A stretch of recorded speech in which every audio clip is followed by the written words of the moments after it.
We're family fast, giving our be the pillars of society. Family Fest, bringing healing and rest to hurting families, bringing help, hope, healing, happiness. With God on our side, we're marching strong, looking out for hurting children all around, and helping good parents carry on. Standing united, we'll overcome. We're Family Fest, giving our best, empowering families to be the pillars of society. Family Fest, bringing healing and rest to hurting families, bringing help, hope, healing, happiness, bringing help, hope, healing, happiness, bringing help, hope, healing, happiness.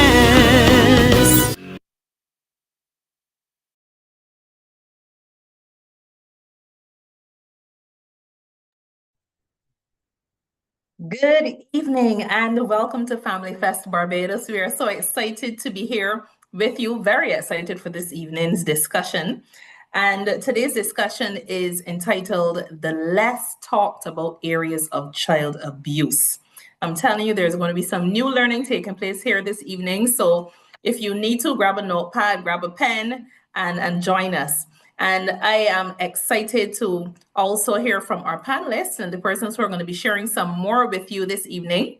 So let me begin by introducing them, giving you their names and mine as well. So we have joining us Arnel Goslin, we have Fabian Sargent, and Chanel Aline. I am Lisa Dotton, and it's wonderful to be here with you yet again, continuing the mission of Family Fest Barbados, where we spread healing, hope, and happiness to all, and we want to see families healed as well. So as we get ready to jump into our discussion, I'm just going to give you a little idea about why we're here. Why do we think this is so critical at this particular point in time? And shortly after that, our panelists here are going to share a bit about themselves and the view that they have. You know, why is Arnel here? What angle does he come from, and how is he going to be able to add significant value? So each one of them will share.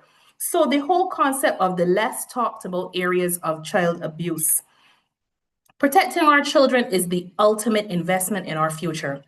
While public discourse rightfully centers on physical and sexual harm, there is a silent spectrum of invisible abuse that remains largely overlooked. Issues such as parental alienation, and if you've joined our discussions before, we've looked at that one, parentification and chronic neglect. These are all very devastating, and yet they go unchecked and unspoken. And in our modern era, these threats have now expanded into the digital realm. With the increase in screen time in our children, the rise of artificial intelligence and algorithmic manipulation, these introduce new forms of exploitation and abuse of our children. The range from digital neglect to AI-generated harm poses a profound threat to the emotional and psychological well-being of the next generation. So this discussion seeks to bring these overlooked, misunderstood, and unspoken areas of child abuse to the surface. And we're going to shine a spotlight on these hidden traumas. We aim to spark conversations and interventions, hopefully, and we want to see these areas of abuse eradicated. Our children and the future we build will depend on our ability to address these areas of abuse with clarity and with urgency. So joining me here, we have Arnel, we have Chanel, and Fabian. So I just want to give you three, welcome first of all, and give you three an opportunity to tell us just a little bit about yourself. So Arnel, I guess I've been calling your name first all the time. I guess you can start, and then we'll have the lady in the midst go next. Good afternoon. Blessings to everyone who's joining in. It's really a pleasure to be here. My name is Arnal, and as you would have heard, and I'm also the co-founder of Echo Nation, which is a local charity that looks at how music, the internet, and social media impact the mental health and behavior of young people. We focus a lot on students as well as on parenting. And we think that parenting plays a critical role in how we can change the whole outset of our future as it relates to our children and their interaction with the digital world. One of the things we really promote is to parents is basically prioritize your child's digital readiness over their digital happiness. And many times when we do the latter, where we just give a child a device and we just want them to fit in with the crowd and make sure that they have access to the technology, what happens when we don't prioritize their digital readiness and just focus on their digital happiness, we can go into what we call digital neglect. All right. And that is something that is really serious. And in honesty, I see it as somewhat a sense of abuse, because when we allow our children to use the internet without giving them boundaries and responsibility and supervision and helping them to understand how to make better decisions, we are exposing them to a world of inappropriate content, inappropriate contact, and in essence, conducting themselves in a way that can really damage their mental health and their future. So I just want to start in my introduction in saying, do not prioritize your child's digital happiness over their digital readiness. Be a parent that is involved in helping them make wise decisions when going online. I love that so much. Love that. Love that. Over to you, Shauna. Let's hear a bit about you. Hi, good evening, everyone. It's my pleasure to be here once again to share with Family Fest. As was said earlier, my name is Shauna Aline, and I'm a social worker by profession, and I primarily deal with child protection. Although I have a diverse background dealing with mental health, drug addiction, and also different people groups and what's not. Currently, that is what I'm working with. And I want to echo the same sentiments as the other presenter too as well, to state that our role as parents is to protect our children, all right? And the digital age is one that's taken off in a way where parents are using devices as babysitters for the children, and the children just sucking in all of the screen time, and they are being neglected. And also the whole thing about your child being online and not even knowing what they're doing while they're online, the way that the world has access to them through the internet. So we give them the devices, right? But I also want us to give them the gift of protection and security as well, when they have the devices, because we give them the devices to access the world, but that we should understand that the world now has access to them as well. All right. So I guess we'll get more into the conversation, but I'm glad to be here. Yes, wonderful to have you. And over to you, Mr. Fabian. Hi, good evening. Well, as you said, Fabian Sargent, I am also a social worker. I am the founder and president of Men Empowerment Network Support. We are an organization that focus our work on the social and emotional empowerment of men and boys. And in doing that, we also work quite heavily with families. We also work with a number of organizations across Barbados. My interest here this evening really is about the behaviors as a result of the technology. While we're speaking about abuse, sometimes there's this covert abuse, because oftentimes people are involved in behavior and they kind of don't have a clue. Especially when it comes to the technology. So I believe we are here more about information sharing, more so than blaming, but also to really highlight the impacts and effects of technology on children particularly, but also to let parents know that they have a major role and responsibility in it, and to really connect with the long-term effects of what this technology can do, and the issues, especially what we consider the more contemporary environment and the issues that young people face. So I look forward to the discussion and educating parents as best as we possibly can. Beautiful. And I love what you said, that we're not here to cast blame, but we're here to inform and to teach. That was beautiful. Everybody's dropping some nuggets. You're going to have me scribbling for the whole afternoon at the rate that we're going, but I'm excited to hear what you have to say. So let's look at the hidden spectrum first of all, the invisible forms of child abuse. So what are the most common invisible forms of child abuse? I don't want to put any thoughts here, but I want to hear from you, the professionals. What are the most common invisible forms of child abuse that often go unreported? Tell us a bit about those. Let's see who's going to jump in. Well, Fabian, your mic is already open. You might as well just jump in there. But anybody else can jump in as well. these invisible forms of child abuse? I'm sure parents are eager to hear. Yeah, there's a lot of invisible forms, but I would like to give way to Arnold since he would have started on a very powerful point with the digital neglect. Yes, I love that too. And that digital neglect, I would like that to be the foundation of our conversation since you're in the digital age. So Arnold, my brother, I pass back over to you. This feels like tennis going on already, Yes, go ahead, Arnold. Thank you very much, Sarah. Thank you for your confidence in me. Yeah.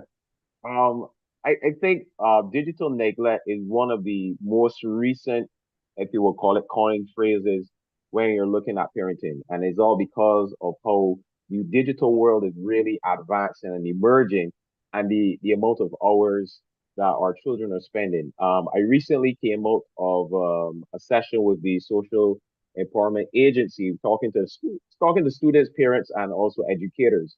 And we were able to share some information from a survey that we conducted in 2022, where we looked at what was the digital habits of our students. Over 603 students we basically surveyed. And coming out of that, one of the things that came out was we recognized that based on their digital habits and what they're saying, and it's not just through the survey, we are constantly every year in schools talking to students, doing a program on digital addiction and so on. And the constant feedback is children are spending on average over 8 to 12 hours on their devices every day. All right, over 8 to 12 hours on their devices every day. And one of the main reasons they're using it is for interaction with family and friends. Also because they are bored and have nothing to do, and then also in terms of entertainment and so on. And one of the things that was highlighted is that we have children, and even whether in primary school, because we are seeing it in primary school as well as secondary school, we are seeing children who are on their devices very late at night, early in the morning, like 2, 3 o'clock, and parents have no clue that this is happening. And so therefore, when we look at that, we are seeing that there's a lack of supervision when it comes to that. And I think it is that many times parents think that they are so ignorant to the technology, they don't know what is happening and so on. But we must recognize that there is, in the same way that there's technology to connect us, there's also technology that help us to be more responsible in how we can really help our children manage and supervise their digital activity. And there are also natural ways that we can do it. Yes, we can use technology, but we always support the whole idea of building strong relationships. So when we talk about digital neglect and in its emergence, we are talking about lack of supervision. We can look at 3 to 4 different aspects of it. So lack of digital supervision. A lot of parents think that because their child may be fluent in using the device, that they are responsible, they're digitally responsible in terms of their actions and their conduct and the way how they communicate. But that is not so. And especially if your children do not display responsible habits, they are not responsible at home, we think that we can't consider that therefore they will be responsible online. So therefore, having that supervision is really necessary. We also have to look at the whole aspect of lack of boundaries. Many times we don't give them boundaries. How to use the device, when to use the device, who are they allowed to connect with. We hear the whole aspect of don't talk to strangers when you go on the road or when you're walking on the road. But we don't teach them don't talk to strangers that you don't know online. And there are so many ways, whether in gaming, whether on social media, all these different areas in WhatsApp groups that strangers are reaching out to them. And one of the things that is a real concern is the amount of young people who are getting involved into sexting and basically making some irresponsible decisions online. And then finally, the impact on the child's mental health. If parents are neglecting their child's digital world and what they're doing, and you're not supervising it, understand that there can be a lot of mental health challenges, including digital addiction, which is said, as doctors say, digital addiction is similar to drug addiction, especially in those brain scans of persons who are considered digital addicts. The areas of the brain that are really impacted are the areas that control their emotions, control their attention, and also control their behavior or decision making. So when we see our child respond erratically or aggressively when we take away the device, they act like, hey, this is my whole life that you're taking away, and all that sort of stuff. Or we realize that our children can't focus in school because they're constantly checking their screens. And there's always the mood swing when related to the device. So if they don't have a device, the only thing they could do is sleep. As parents, we need to be aware of this and not allow the digital world to lead us into digital neglect as it relates to our children's mental health, as it relates to their responsibility and their future. Well, that was beautiful, Anna. And so rich. The whole deep dive into digital neglect as one of the invisible forms of child abuse. So, Chanel or Fabian, are there any other invisible areas of child abuse that you want to examine? We could examine grooming, online grooming and exploitation. This is where an adult pretends to be a child.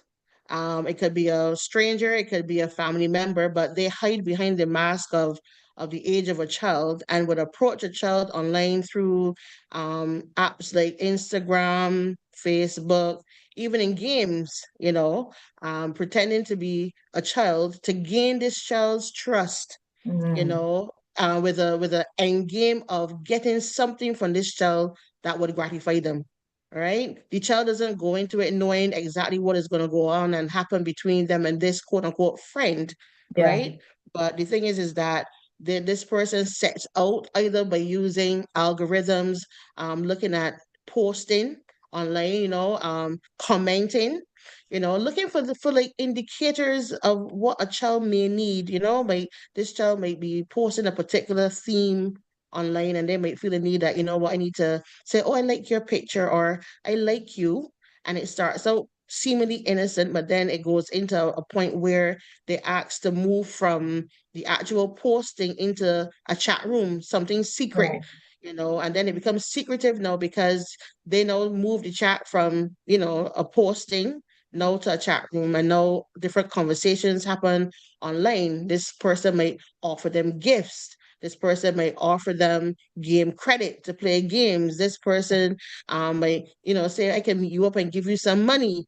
All these sorts of things. So then when we start talking about grooming, it has the potential to move from digital into the physical world when our children then decide they want to go ahead and meet this person for whatever, right? But then this person also manipulates them into say, send me a picture of something, a private part, or send me a picture of you wearing something provocative, and the child might feel a hesitation, but then the manipulation gets into play when they start to say, well, I sent you that game credit yesterday, because your mommy didn't want to give it to you. I gave it to you, and all I'm asking for is a little picture. So then the child feels bound and like, obligated though to send the picture, and then they do. Then the child may say, you know what, I'm scared of this. I want to finish. And then the person might say to them, well, if you don't send me anymore, I'm going to post your things online for everybody to see. So then that goes into deep fakes. That goes into them taking the child's face and putting it on different bodies and what's not. And then the cat gets out of the bag. So I guess in this discussion, they're talking about digital neglect. That kind of pairs with that because the parents don't know what their children are getting involved in while they're online. So we really do need to have that digital literacy for parents. Parents, you are not too old to learn about the things that your children are doing online. Pay attention, ask questions, because there are predators out there that are coming after our children, and we need to protect them as much as possible. Oh my goodness. Yes. Thank you. Go ahead, Fabian. Yeah, I just wanted to follow on. Very, very good points that were on before.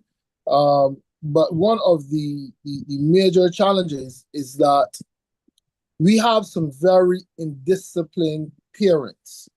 And if you have that high level of indiscipline, it is very difficult for an indisciplined parent to have a disciplined child. And we need to be able to get parents to a point where they acknowledge their deficits or even identify. And we need a level of self-awareness, because we can sit here and talk, but if parents don't realize that they can't put down the phone, that they too are addicted, they too are going through the same challenges and are subjected to the same issues that we are talking about here, as it relates to children.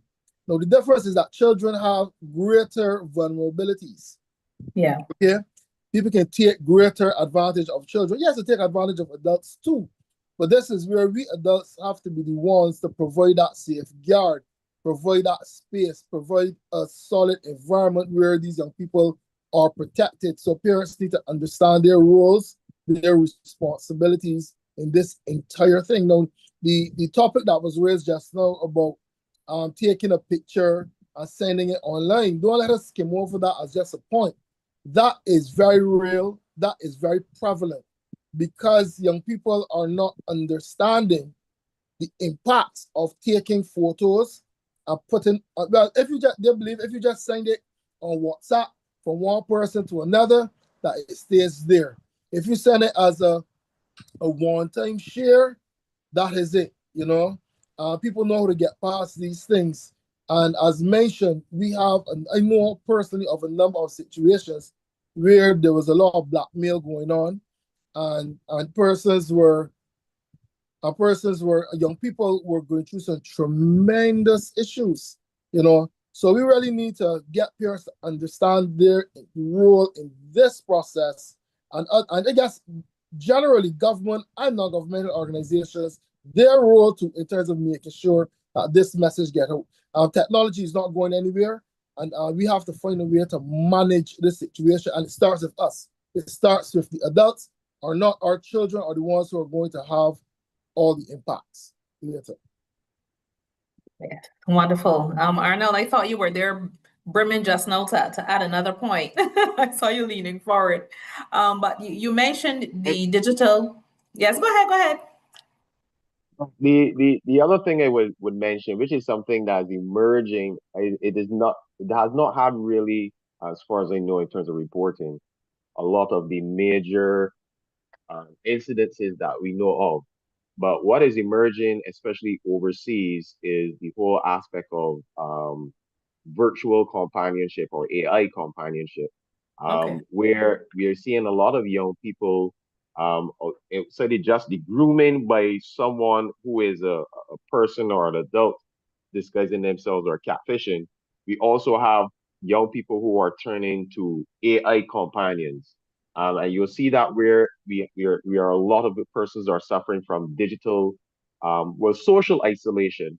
And so Okay. if you see your young person constantly in the bedroom, they don't want to interact with anybody and all that type of stuff, you're seeing that they're still saying, well, I need to talk to someone. And many times they are talking to chatbots that are designed to provide emotional or some type of social digital companionship. And we've seen some alarming cases where because of that, some of these young people turn towards self-harm. In cases where the AI chatbot decides to stop responding, that could also have some really Yeah. serious mental health challenges. And many times we may look at these and say, this thing, I can't imagine that my child will be dealing with these type of things. But honestly, when we look at the whole aspect of how their digital life is becoming a greater aspect of their real life. Yeah. So you leave a child on red, that's something that is really Yes. traumatizing for them, right? I say you a message and you don't look at me, you don't care about me no more, blah blah blah blah Yep. blah, right? And as you're seeing, many of them are turning to digital communication as their primary source of expressing themselves and relating, and that is why even the whole aspect of the social concern for the development of our young people, where we have persons that do not have good social skills. They can't present themselves, or they're afraid to present themselves. They can't go on a camera because they're concerned about what people may think of how they look and all these type of things. So all these things are weighing down on them. And as parents, we need to create that balance where our children can use the technology wisely, but they Yeah. are not lacking in any of the other areas. They are balanced in their whole life approach. Okay. So you, in your initial statement, you spoke about the digital neglect, and then we also heard about digital addictions. We went into the online grooming aspect, and then even as parents, how we need to lead by example. So to me, we've naturally then gone straight into, and I know you mentioned as well some aspects of artificial intelligence with the box and all that kind of stuff. So my question to you then, how do these AI tools, these algorithms, how do these contribute to the same digital neglect in your opinion? And what are the risks of AI being used as some type of surrogate for human emotional labor? What are your thoughts there? That's directed to me. Well, I was kind of thinking it, but I was trying not to pounce on you yet again. But you can go ahead.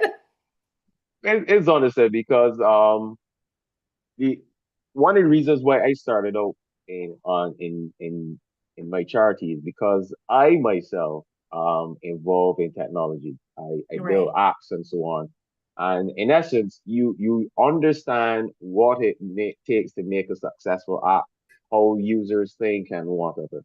And one of the things I've realized in my experience is that social media especially is less about the technology are more about sociology and psychology. And let Okay. me explain. Um, these developers take aspects of human psychology, of human sociology, of how our brains functions, and they develop um, algorithms. They develop various features within the apps to manipulate that knowledge. All right. So let me give a simple example.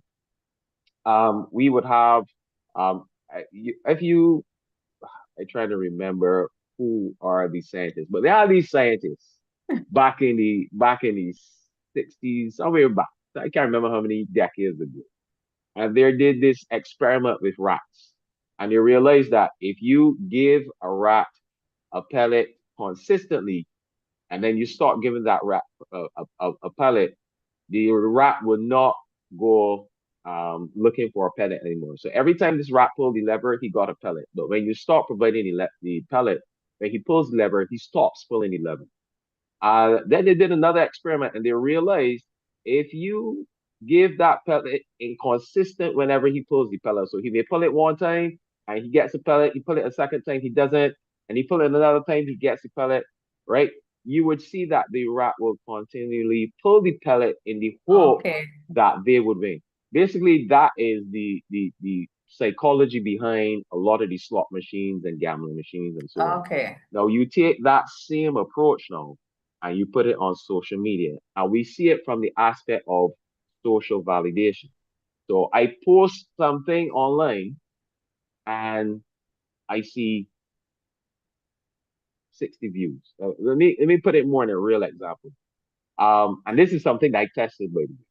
Okay. I recognize that one of these social platforms that a lot of young people use, they would, in essence, filter your likes. So if you post something and normally would get 100 likes, what they would say is that if I give you 100 likes now in the first 5 minutes and I reflect those 100 likes, you're gonna feel real good. You can say 100 people like this, and then you check back 5 minutes later, it's still at 100 likes. You're not as excited when you check back 10 minutes later, you still have 100 likes. You say, well, everybody liking this. So like, well, let's move on. So they realize that. So they say, well, okay, in the first 5 minutes, I'm going to give you 40 likes. You say, oh, 40 likes, that's good. You chat back 5 minutes later, you get 20 more likes. Okay, cool. Okay. You chat back 5 minutes later, you see it as 10 more likes. You say, all right, people probably singing, and then you check back later. You see 20 more likes. You say, well, it's trending again. Check back 5 minutes later. It get 10 more likes. You say, all right, we still moving. We still moving. Check back 10 minutes later. No likes. Okay, that was all right. People probably take a break. Check back 5 minutes later. No likes. You say, all right, what happened in here? Check back 5 minutes later. It's still at 100. And you're like, okay, nobody ain't liking this no more. But what you didn't realize is that whereas in the first case, you only spent 15 minutes checking, in the Mm, second case, we got you to half hour to 45 minutes okay. checking. So these tools are designed to drive what we would call compulsive checking, compulsive dependence. And even with the AI chatbots, they are designed to do the same thing because they want you to spend lots of time interacting with the device, interacting with the app, sharing your information. Every device that we have, whether it's our smartwatch or tablet or phone, whatever, it collects information. The cookies that we get permission to collects information. The permissions that we give apps on our phones collects this information, creates a profile, and the more time you spend, the more they understand your preferences, the more they understand how you think, what you like, and then they use that information to manipulate you so you can stay online. So therefore, we have children, wow, who are subject to this level of manipulation. And Mhm. because parents are not aware of the Child Online Privacy and Protection Acts that say, well, your child should not access or use social media before a particular age. Because of this, we give the children the apps, we give the children the phone, and we say go and use them, and they're on social media, and we don't realize that they are being manipulated in order to get that information.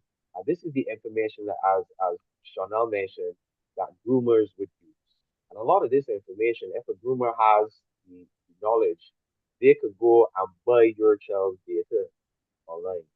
And they could know where the child lives, what the child likes, what the child's preferences are, and then use that as well to manipulate. Wow, wow, wow.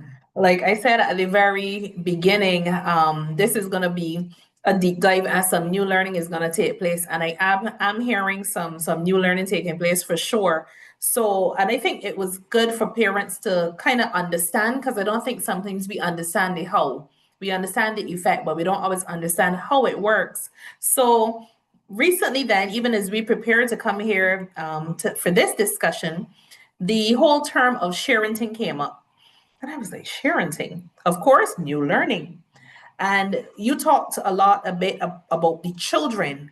All of you mentioned the children and what the children are doing, but I think Fabian, you started to go into looking at the parents. So this whole concept of sharenting, my question for you, do you believe that it violates the child's rights to privacy and safety? What are your thoughts on and for those viewers who are listening, you can always give them a bit of an idea about the whole concept of sharing, but these parents who have a big habit of constantly sharing pictures of their children, every detail of their children's lives. What are your thoughts about this affecting our children's privacy and safety? I don't have to do social work. I see Fabian is already to address this one. So I may actually feel as if I'm a little guilty of this one too myself. Oh dear. Oh dear. I like to acknowledge these things. That's the only way change can happen. I do share my children, but what happens is that I share specific things. Okay. So we do have parents that share unnecessary. I mean, we have parents that definitely share every single thing, every single play part, every single event, every single meal, where they go, the route they take. And these things can be very dangerous. And yes, they can violate the privacy of the children. I realize that there are a few people who, if they do happen to share their child, they block out the face. You see the body, but the face is blurred out or shape is over the face or whatever.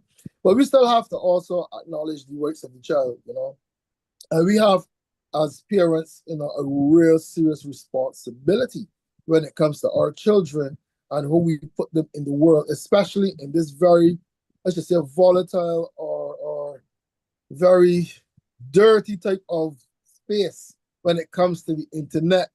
And pedophiles and people stealing information and all of that. So if you know you may see a child pop up in another country. I remember like my oldest son when he was the first son. So I remember I start making a lot of posts with my first child and I feeling real fussy. And I had a lot of pictures. And then it really hit me like, okay, no, you need to, and those pictures are no longer there because I actually deleted them. And I became conscious of the technology and putting him out there, especially as a baby, as a child. So these are things that we really have to pay attention to and not really violate our children in that, let me say, unconscious way, because sometimes it's about us parents. We fussy, we want everybody to know what's going on, but we are not studying the impacts that it can have on the child later on or in the whole social space, especially when that child becomes involved in the interactive space. Their information is already up there way before they even know that it is out there. And if you Google them, there's a lot that can come up as well. Yeah. So they will not be prepared for that. So then it leads me then to, you just talked about later on. And I don't think sometimes we think about the later on. So my question to you, and either you or Chanel as the social workers, I think can tackle this one. What are some of the long-term impacts, the specific implications for these type of unchecked things going on, or the digital neglect, the addiction, the online, the freedom that some may seem to have, and so on, and any other area of invisible abuse that we want to talk about here this evening? What are some of the long-term effects? So one thing Arnold had stated before or Fabian, that when you post online, that thing there and can be found. So you think you delete it, is not deleted. Somebody can run some sort of script in the background and that information can reappear.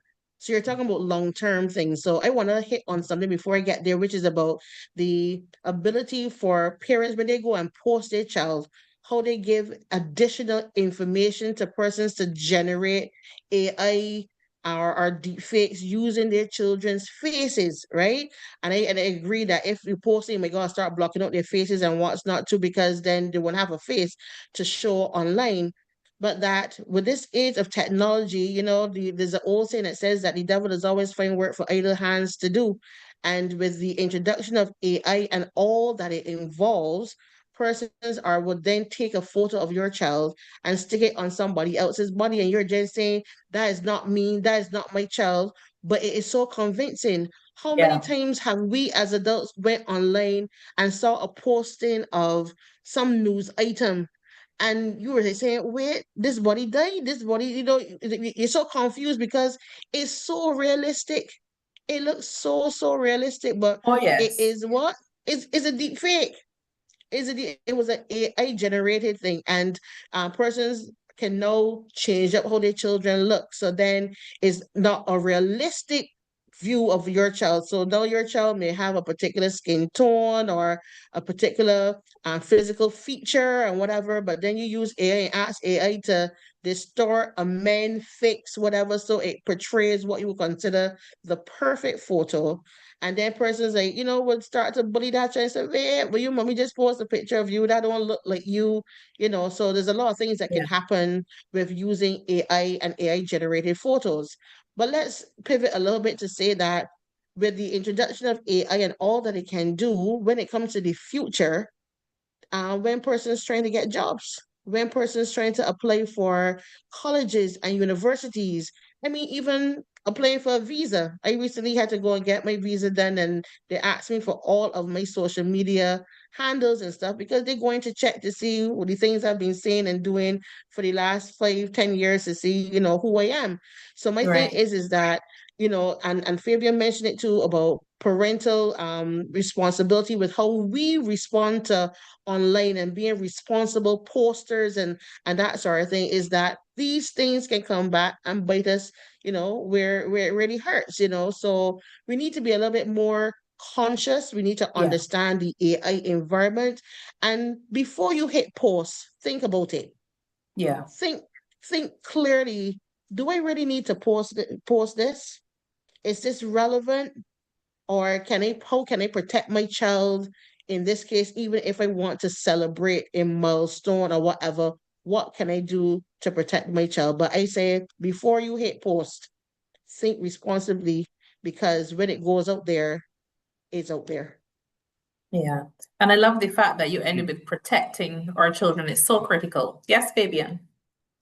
Yeah, the term later on, I just want to touch on that a little bit because for me that's the big ticket item here. A lot of the behavior challenges that we are seeing, Arnold also spoke about it, but technology being their primary source of communication, young people now are lacking the ability to have this interpersonal connection where they actually have a face-to-face conversation.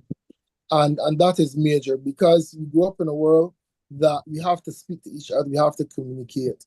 And for young people, this will move into their professional life and it will impact their lives in a real serious way. I mean, it even impacts sometimes how some children talk. If you hear how some children talk, at 5 and 6, you want to know, this is Beijing, then Beijing, you're from States, you're from England, you're from somewhere, but they would have been, in fact, the technology, somebody's at the start of talking, the people overseas are never got up on a plane yet, and these things really affect the children, and I don't think that we acknowledge it.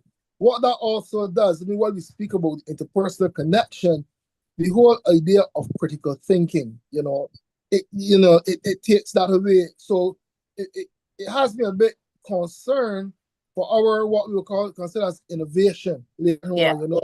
How does our people then progress? Where are, I mean, I know see Honor laughing, he may tell me about AI and all these things, but somebody still got to plug it in, What is going to happen to these young people when they do have families? So let me come back to families.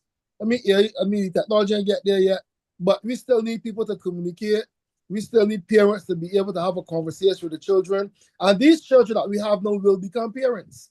I am very concerned about, 5-6 years from now, the 15-year-old who may be a parent to one or two children and don't know how to connect with that child verbally, don't have any sort of emotional training, because when you interact with people, it kind of like it massages your emotional disposition. It allows you to explore your emotions, feel the emotions, connect with those emotions, and even name those emotions. And if you are unable to do that when it comes to connecting with a child, when it comes to dealing with adversity, when it comes to soothing that child or even validating that child, becomes difficult, because those are skills that you will not have learned or even developed because of your major involvement in technology or reliance on technology. So we also have to really focus on the social issues that will emerge from this. And one of those, I mean, we're even saying now in terms of conflict management, being able to resolve conflict, and being able to deal with those type of emotions of anger, frustration, disappointment without reacting in violent ways. I mean, I say that you can be angry, but you don't have to be violent. But if you've never been taught how to exercise or display certain emotions, then we are in a crisis situation. And right now, that is exactly where we are, because we are highly dependent on technology and what technology can do for us within our social environment. So you were talking about all the different things. Yes, sure, no problem. Go ahead. You go ahead. If I could jump in, this might be a little spoke in the wheel to some extent. But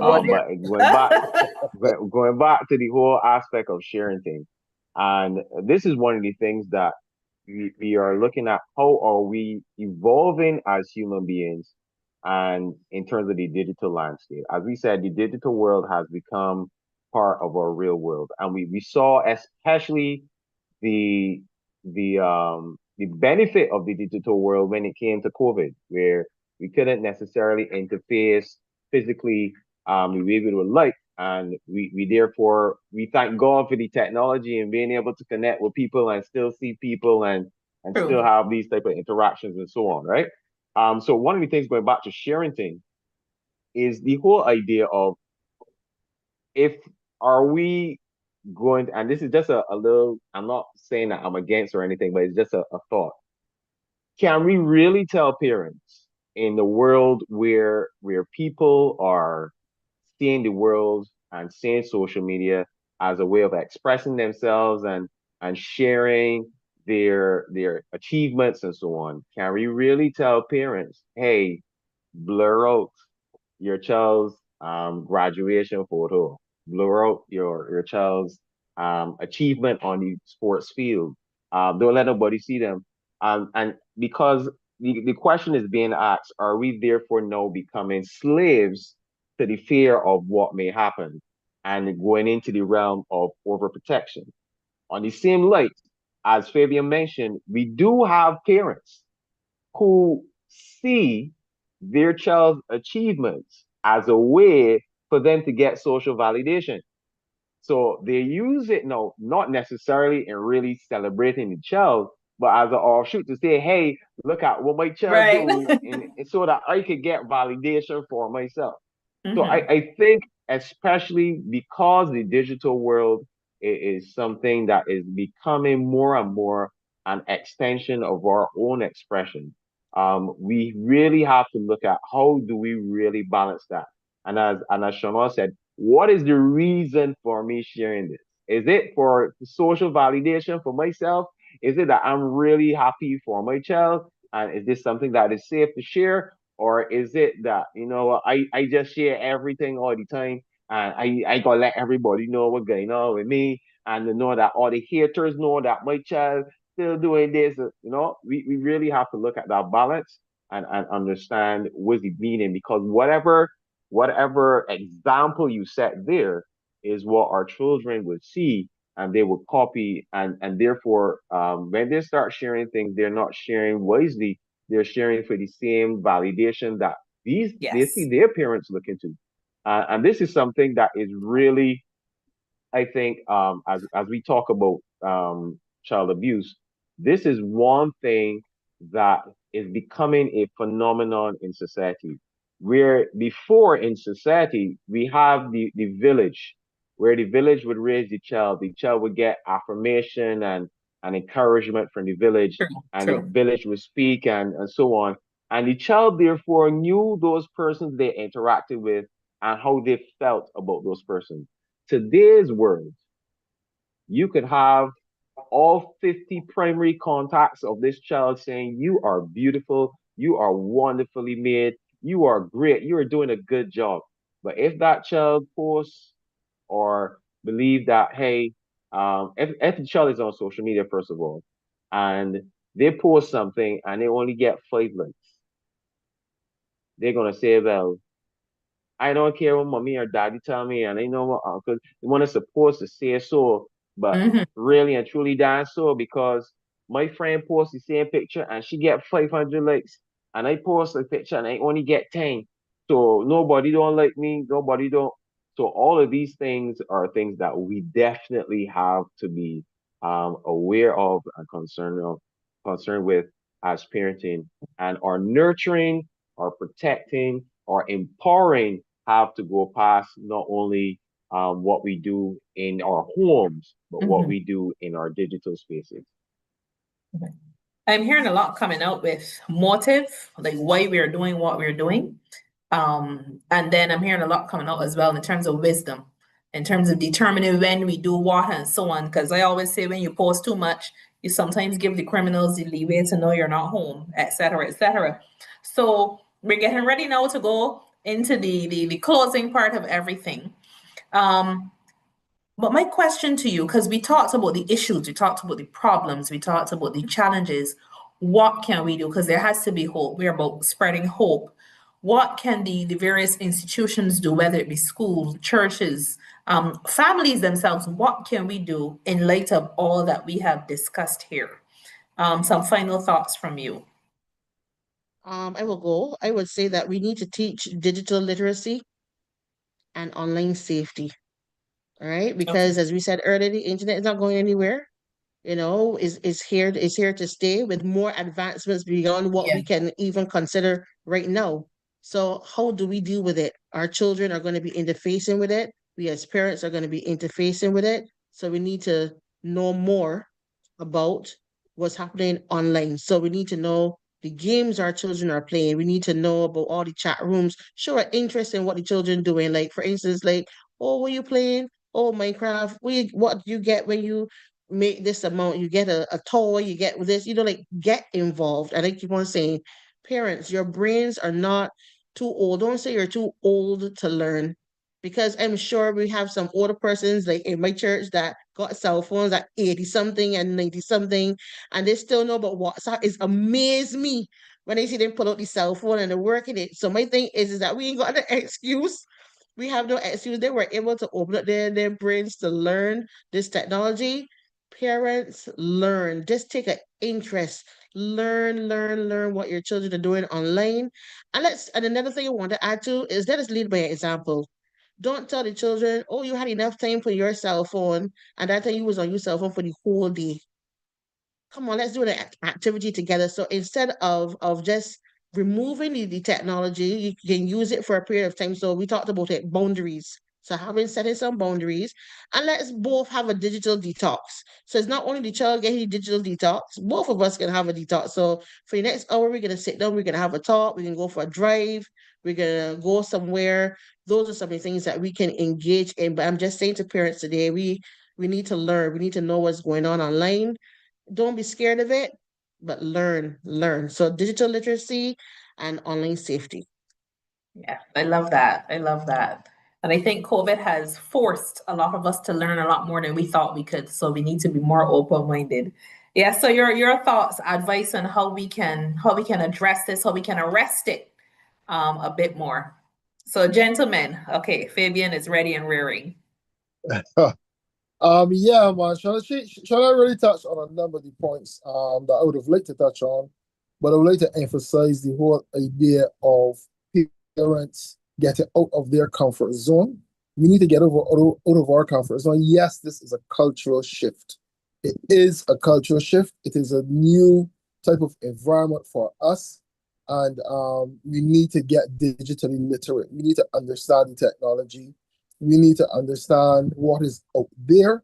I remember having a session with Arnold, and he talking about the dark web. I only watched on, I only hear about it on movies till I only hear about the dark web on movies till Arnold tell you it's a real thing, And so we really have to get out of our comfort zone. I think also what we as parents need to do is to get our children involved in activities. I mean, even outside of the technology. Technology is not going anywhere. Yes, you will have a lot more technology. But one thing that will remain is activities. As much technology as the company, you still got football. You can still got basketball, road tennis, you can still got swimming. The sea can still be there. And the sea ain't going nowhere. I don't take the technology and carry the sea. And I think that we need to get our children involved in physical activities for a number of reasons, for a number of health reasons too. In terms of the eyes, looking at the device, getting the body, getting the muscles moving, getting the brain functioning. There's so much benefits to physical activity. And I know the communities have changed, the concept of the village have changed, but as parents, I still think we can find activities that don't need you to break the bank. You don't have to go and break. You don't go send the child to the big activities, maybe golf. There are simple little things that you may find to do, and get those children very, very involved. And that would also help them in terms of their brain capacity and how they think, how they I guess decode information and all that. Everything is tied to one. So parents, that is our responsibility. And in terms of things to do, I will add that to the list. Even though we're talking technology, physical activity complements that a lot, and it would really help our young people as they grow and develop. Wonderful. I had to try to contain myself and not to burst out in laughter. But I agree with you completely. completely. The sea is not going anywhere. Yeah, so now, Mr. Arnall, I know we're going down your tech line, but still, what can we do, whether it be schools, churches? We heard a lot about what the family can do, but what can we do to arrest the challenges or the negative side of what we discuss here this evening? One of the things that I want to share first, coming out of the survey, is that children are less likely to share with parents when they come across inappropriate content and when they themselves share inappropriate content Mm, with online, right? And looking at that, therefore, we have to look at a two-pronged approach. Yes, as Chanel said, the whole aspect of building relationship and spending quality time with them is really necessary and important. And then that is one of the first things that we promote as an organization. As Fabian said, the second reason why they say they are online is because they're bored. So activity is a great way to help them to manage that. But we can also utilize the whole idea of the technology itself. Don't give a child a device without you yourself as the parent putting on the necessary parental controls and so on that could help that child set boundaries, set limits, know what your child is doing, and being able to control that. And so whereas when children go to bed, rather than you worrying, go get up and check, see if your child online. If you put on the technology works for you. The device is shut down completely until they get up on mornings. And you could therefore manage how much time they spend on the device, what apps they get to use, and all that sort of stuff. And you could do what we would call have digital accountability, wherein you could do random check-ins and say, hey, let me see what's going on. Let me see who are the persons you connected with, what are you doing, those sort of stuff. Um, I would also say do not allow your child to go on social media until they are at the appropriate age for it, and also have the understanding of the digital responsibility that comes with it. All right. And I know this might be something that's hard because, when we think about our children's digital happiness and how the child can respond, everybody got a phone and everybody on TikTok and everybody on this. But at the end of the day, you are the parent. You're the one responsible for that child's nurturing, that child's protection, that child's development. So if they say that this is what they want to do and you think they are at the age that they can do it, take them through the route of how they can get digitally ready for it. And this is something that we as an organization, we're working towards providing that for Barbados, where we're going to be providing some online courses. We are working on it right now, so it's not ready yet, but providing some online courses where parents can get digitally ready in terms of digital parenting, but their child can also go through something that allows them to be digitally ready. And we already have something called a family media plan, which is really like an agreement between the child and the parents that have that responsibility and balance in. So parents have a responsibility to spend time with the children, to spend quality time with them, because they say the reason why they go online is because my father or my mother don't have time for me. So they have a responsibility to invest in that. And then the children also have a responsibility to say, well, what you do online is also part of how we protect our family. Because as was mentioned by Chanel, we have persons who would use your child and manipulate your child to get your credit card or to get information that could end up destroying the family's resources and reputation and so on. So make sure we need to have, you can utilize the technology to help you with that. There are a lot of sources online. There are free apps online for it. But at the end of the day, I think Chanel gave the first and best response, which is develop a meaningful relationship with your child. And when it comes to where you've discovered that, hey, probably your child did something appropriate, shared something appropriate, or was exposed to inappropriate content, I would encourage you, listen first. Don't judge first. All right.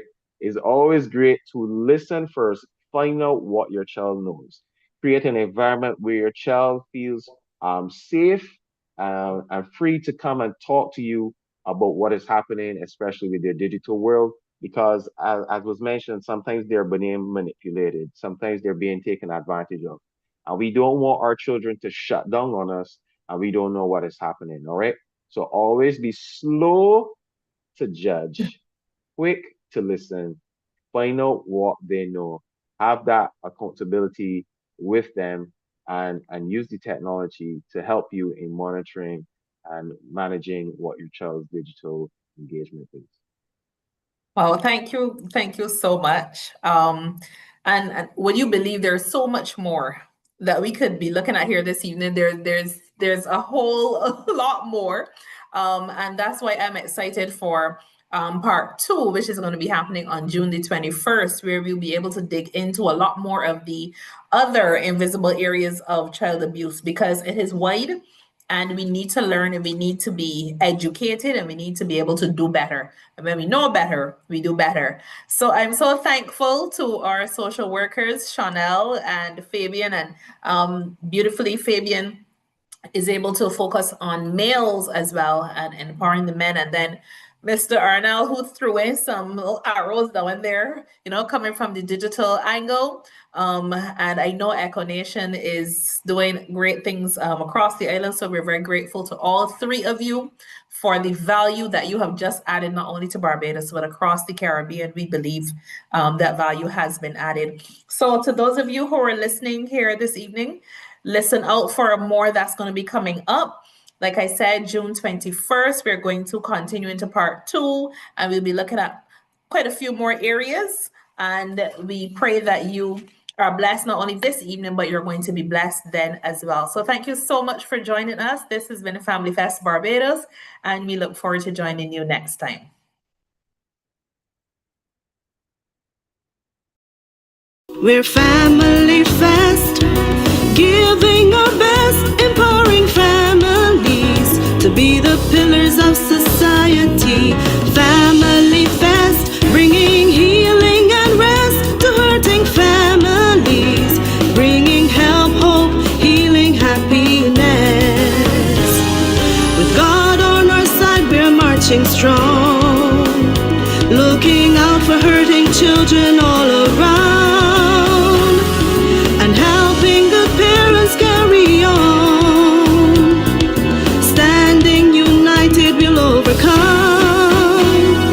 We're Family Fest, giving our best, empowering families to be the pillars of society. Family Fest, bringing healing and rest to hurting families, bringing help, hope, healing, happiness, bringing help, hope, healing, happiness, bringing help, hope, healing, happiness.